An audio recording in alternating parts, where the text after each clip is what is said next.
పోలీసుల నుంచి తప్పించుకోవడానికి దొంగలు స్మగ్లర్స్ కూడా కొత్త కొత్త దారులు వెతుకుంటున్నారు. ఈ నేపథ్యంలో స్మగ్లర్స్ ఆరితేరిపోతున్నారు.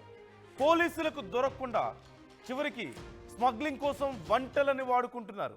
ఢిల్లీలోని నెబ్ సరాయ్లో ఈ స్మగ్లింగ్ ముఠా గుట్టు రట్టైనట్లుగా తెలుస్తోంది. అడవి మార్గంలో మద్యం అక్రమ రవాణాకు ఈ ముఠా పెద్ద ఎత్తున తెరతీసింది. పోలీసులకు అనుమానం రాకుండా ఒంటెలపై మద్యం బాటిళ్లు తరలిస్తున్నారు. చెక్పోస్టులు, పెట్రోలింగ్ యూనిట్ల నుంచి తప్పించుకునేలా ఇలా ప్లాన్ చేసినట్లుగా తెలుస్తోంది. రాత్రిపూట అడవి మార్గాల్లో అక్రమ మద్యం రవాణా సాగుతోంది. మొత్తం 5గురిని పోలీసులు అరెస్ట్ చేశారు. 3 ఒంటెలను కూడా స్వాధీనం చేసుకున్నారు. మన స్క్రీన్లో చూస్తున్నాం.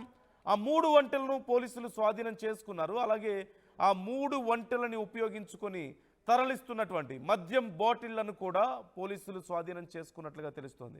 మనందరికీ తెలిసిన విషయమే, ఒక్కో రాష్ట్రంలో ఒక్కో రకమైనటువంటి ఎక్సైజ్ పాలసీస్ ఉంటూ ఉంటాయి. కొన్ని చోట్ల కొంచెం ట్యాక్స్ తక్కువగా ఉంటుంది, అక్కడ రేట్లు తక్కువగా ఉండే అవకాశం సహజంగానే ఉంటుంది. మనం రెగ్యులర్గా గోవా అటువంటి ప్రాంతాలకు వెళ్ళినప్పుడు కూడా మనం చూస్తూ ఉంటాం.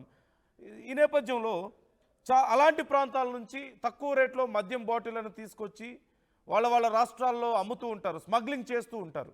ఈ నేపథ్యంలో రకరకాల మార్గాలు ప్రయత్నిస్తూ ఉంటారు. చాలామంది ట్రక్స్లోను, పాల క్యానుల్లోను, లేదంటే కూరగాయల సంచుల్లోనూ గతంలో తీసుకువెళ్ళిన వాళ్ళు ఉన్నారు. రోడ్డు మార్గంలో తీసుకువెళ్తే దొరుకుతున్నారు కదా అని చెప్పేసి అడవుల గుండా తీసుకువెళ్తున్న వాళ్ళు చాలామంది ఉన్నారు. అయితే అడవుల్లో కూడా కొన్ని చెక్ పోస్టులను ఏర్పాటు చేశారు.